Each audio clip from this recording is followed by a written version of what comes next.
Welcome to the Banker Lamp. Please enjoy the video. In this video, I will compare Nissan Armada versus Pathfinder. Let's dive into their core differences right away. The Armada stands out as a full-size SUV, boasting a robust V8 engine, ideal for heavy-duty tasks. In contrast, the Pathfinder is a mid-size SUV, equipped with a V6 engine that prioritizes fuel efficiency and ease of handling. If you need maximum space and power, the Armada is your choice, but for everyday versatility, the Pathfinder shines. When it comes to performance, the Armada truly flexes its muscles with a substantial 5.6-liter V8 engine, delivering impressive horsepower and torque. This allows it to tow over 8,500 pounds, making it perfect for large trailers or boats.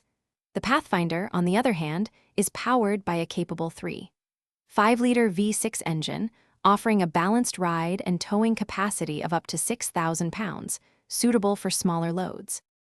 Inside, both the Armada and Pathfinder offer spacious cabins with seating for up to 8 passengers, making them great for families. However, the Armada provides a noticeably larger cargo volume behind its third row, giving you more room for gear. The Pathfinder counters with a suite of more advanced standard safety and driver assistance features, enhancing peace of mind on the road. Your preference here depends on whether you prioritize raw space or cutting-edge tech. Regarding fuel economy, the Pathfinder typically offers better mileage, which can lead to savings at the pump over time. The Armada, being a larger vehicle with a more powerful engine, naturally has a higher starting price point and greater fuel consumption. Before we wrap up, remember to check the description below for a link to those leak-proof meal prep containers and other great deals.